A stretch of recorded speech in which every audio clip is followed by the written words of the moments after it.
ఈ చిన్న పనులు చేయండి, లక్ష్మీదేవి కనకవర్షం కురిపిస్తుంది. ఉప్పుతో ఇంటిని తరచుగా శుభ్రం చేస్తూ ఉండాలి. ఉప్పు ప్రతికూల శక్తిని గ్రహించి ఇంటి నుంచి బయటికి పంపిస్తుంది. ప్రతి గది మూల చిటికడు ఉప్పు చల్లి ఒకరోజు గడిచిన తర్వాత తుడిచివేయాలి. అలాగే నిత్యం ఉదయం పూట ప్రార్థన లేదంటే ధ్యానం చేయాలి. మనసుకు ప్రశాంతతతో పాటు ప్రతికూల శక్తిని ఇవి తొలగిస్తాయి. ఇంట్లో వాతావరణం ఆహ్లాదంగా ఉంచడానికి దీపం వెలిగించాలి. ప్రవేశ ద్వారం వద్ద అద్దాన్ని ఎదురుగా ఉంచొద్దు. ఇది శక్తిని తిరిగి బౌన్స్ చేస్తుంది.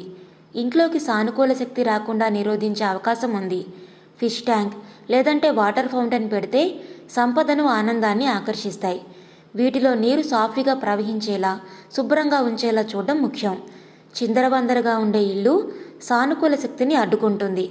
అవసరం లేని వస్తువులను పేదలకు ఇవ్వడంతో పాటు ఇంటిని తరచుగా శుభ్రంగా ఉంచుకుంటూ